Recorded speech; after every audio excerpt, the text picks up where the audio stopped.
Sebagaimana kalian tahu, bangsa Indonesia pernah mengalami masa penjajahan yang cukup lama. Selama masa penjajahan, bangsa Indonesia mengalami banyak sekali penderitaan. Oleh karena itu, bangsa Indonesia semangat untuk melepaskan diri dari penjajah. Namun, usaha untuk memperoleh kemerdekaan ternyata tidaklah mudah. Berbagai rintangan harus dilalui oleh bangsa Indonesia demi mendapatkan kemerdekaan. Ketika mempersiapkan kemerdekaan, terdapat beberapa peristiwa penting. Nah, berikut ini adalah peristiwa penting yang terjadi saat persiapan proklamasi. Peristiwa penting yang pertama adalah pembentukan BPUPKI. BPUPKI adalah Badan Penyelidik Usaha-Usaha Persiapan Kemerdekaan Indonesia. BPUPKI dibentuk tanggal 1 Maret 1945 dengan hasil Pancasila. Kemudian, peristiwa penting yang kedua adalah pembentukan PPKI. PPKI adalah Panitia Persiapan Kemerdekaan Indonesia. PPKI ini dibentuk pada tanggal 7 Agustus 1945. Hasil dari PPKI adalah pengesahan Pancasila sebagai dasar negara kita. Kemudian, peristiwa penting berikutnya adalah peristiwa Rengas Dengklok. Nah, peristiwa Rengas Dengklok ini terjadi karena golongan muda mendesak untuk segera melaksanakan proklamasi. Seperti apa ya peristiwa Rengas Dengklok? Berikut ini adalah kronologi atau urutan peristiwa Rengas Dengklok. Pada tanggal 14 Agustus 1945, Sultan Syahrir mendengar berita kekalahan Jepang dari radio. Kemudian, pada tanggal 15 Agustus 1945, golongan muda mendesak Soekarno untuk segera memerdekakan Indonesia. Kemudian, pada tanggal 16 Agustus 1945, Soekarno dan Muhammad Hatta diculik ke Rengas Dengklok. Oleh siapa?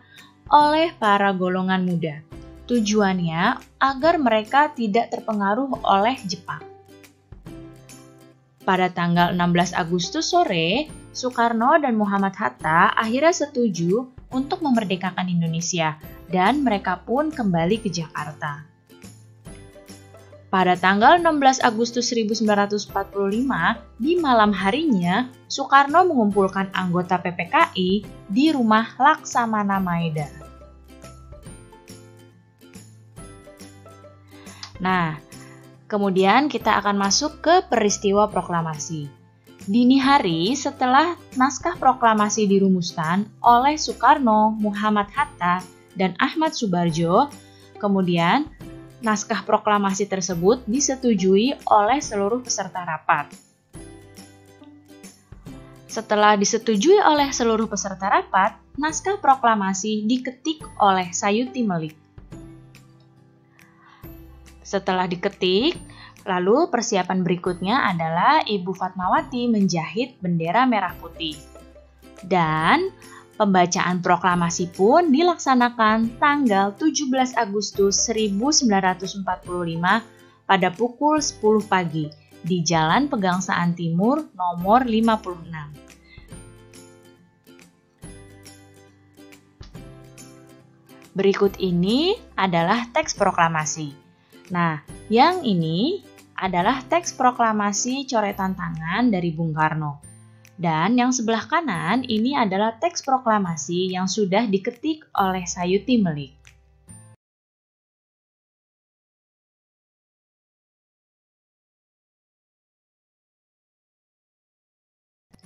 Nah, ini adalah gambaran peristiwa ketika dibacakan naskah proklamasi.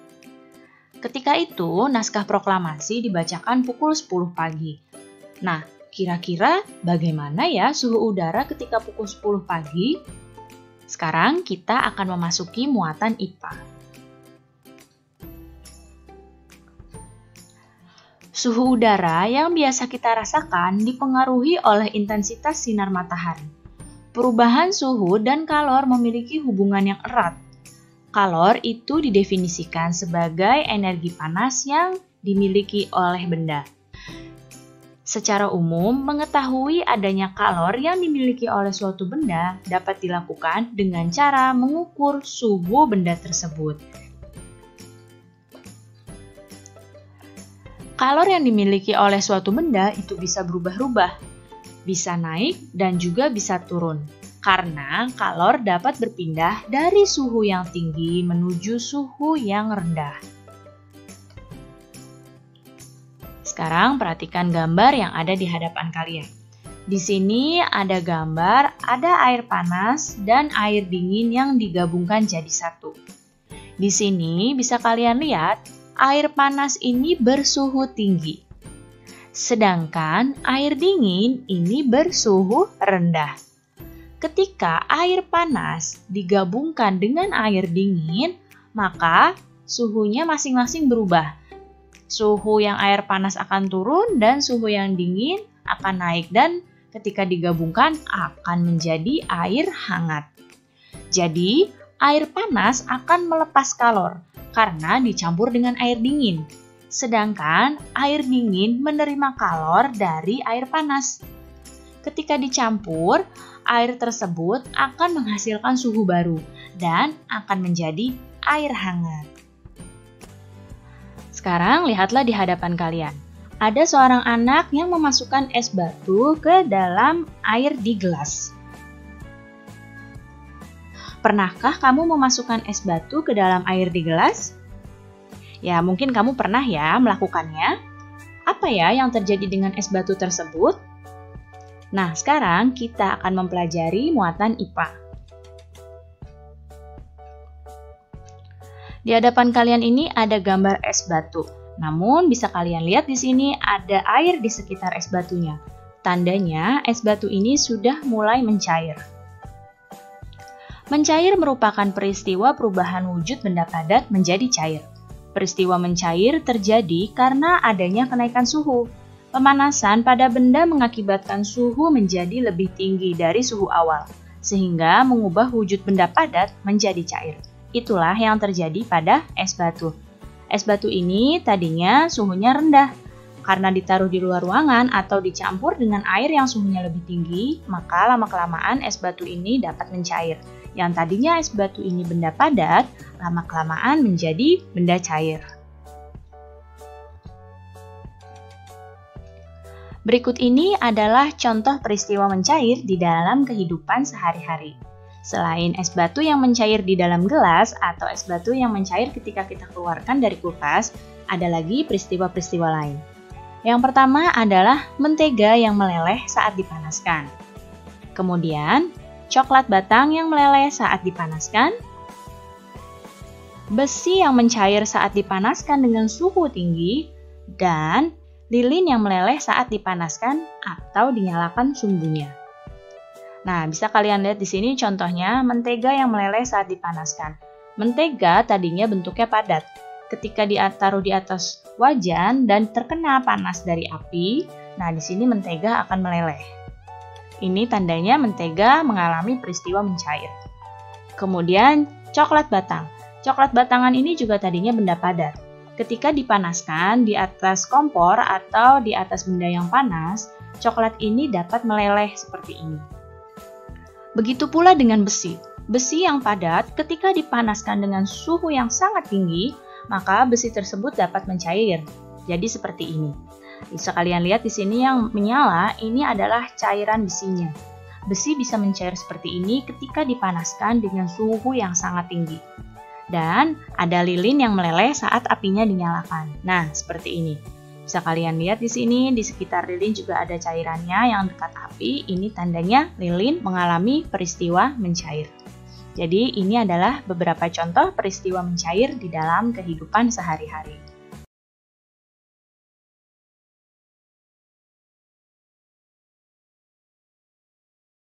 Di hadapan kalian ada dua orang anak yang sedang membaca buku. Ketika sedang membaca, salah satu anak ini bertanya pada temannya, apakah temannya masih ingat tentang cara mencari informasi dari bacaan?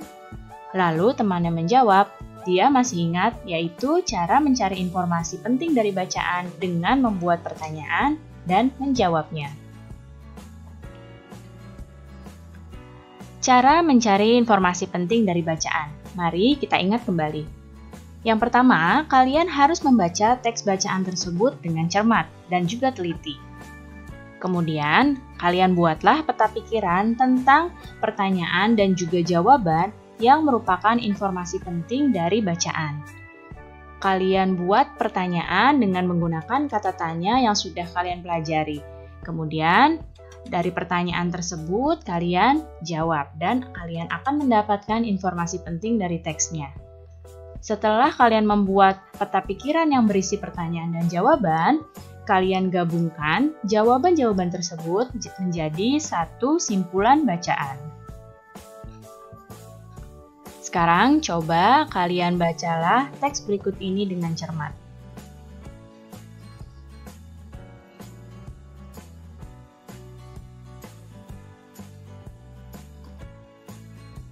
Nah, setelah kalian baca, kita akan mencoba membuat peta pikiran yang berisikan informasi penting dari bacaan.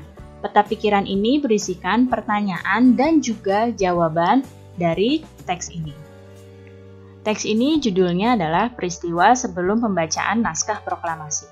Pertanyaan yang pertama di sini menggunakan kata tanya siapa. Siapa yang membawa Soekarno dan Muhammad Hatta ke Rengas Dengklok? Nah, lalu dijawab di sini yang membawa Soekarno dan Muhammad Hatta ke Rengas Dengklok adalah para golongan muda. Ini pertanyaan yang pertama. Kemudian pertanyaan yang kedua, menggunakan kata tanya mengapa. Mengapa Soekarno dan Muhammad Hatta dibawa ke Rengas Dengklok? Kemudian dijawab di sini, mereka dibawa ke Rengas Dengklok agar terbebas dari pengaruh Jepang. Kemudian, di mana naskah proklamasi dirumuskan? Ini menggunakan kata tanya di mana. Lalu jawabannya, naskah proklamasi dirumuskan di rumah Laksamana Maeda. Dan satu pertanyaan lagi menggunakan kata tanya siapa. Siapa yang menandatangani naskah proklamasi? Lalu jawabannya, yang menandatanganinya adalah Soekarno dan Muhammad Hatta. Nah, setelah kalian membuat peta pikiran seperti ini, kita akan membuat simpulannya. Ya, kita gabungkan dari jawaban-jawaban pertanyaan ini. Nah, jadi kita dapat kesimpulan Soekarno dan Muhammad Hatta dibawa ke Rengas Dengklok oleh para golongan muda. Tujuannya adalah agar terbebas dari pengaruh Jepang. Setelah itu, mereka kembali ke Jakarta dan merumuskan naskah proklamasi di rumah Laksamana Maeda. Naskah proklamasi ditandatangani oleh Soekarno dan Muhammad Hatta. Sudah ingat kembali ya cara mencari informasi penting dari bacaan?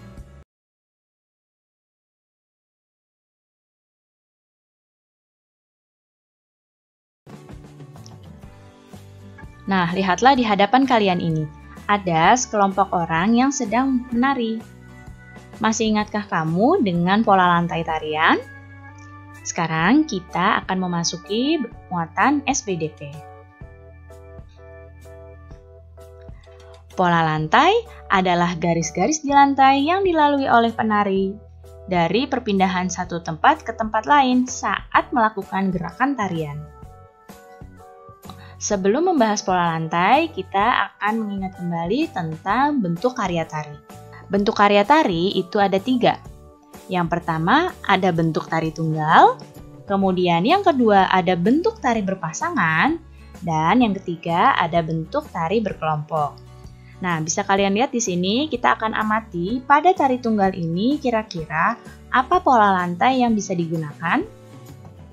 Ya, pada tari tunggal ini, pola lantai yang bisa digunakan contohnya adalah pola lantai lurus, bergerak secara vertikal dan secara horizontal. Penari bisa melakukan gerakan maju mundur atau juga melakukan gerakan geser ke kiri dan ke kanan. Kemudian bentuk tari berpasangan.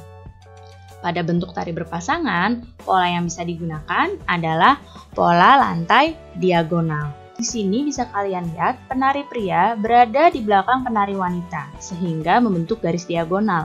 Pola lantai tari berpasangan ini dibuat oleh sepasang penari. Dan yang satu lagi ini ada bentuk tari berkelompok. Bisa kalian amati di sini, pola lantainya adalah pola lantai melingkar. Ya. Jadi ini adalah beberapa bentuk karya tari dan pola lantai yang digunakan.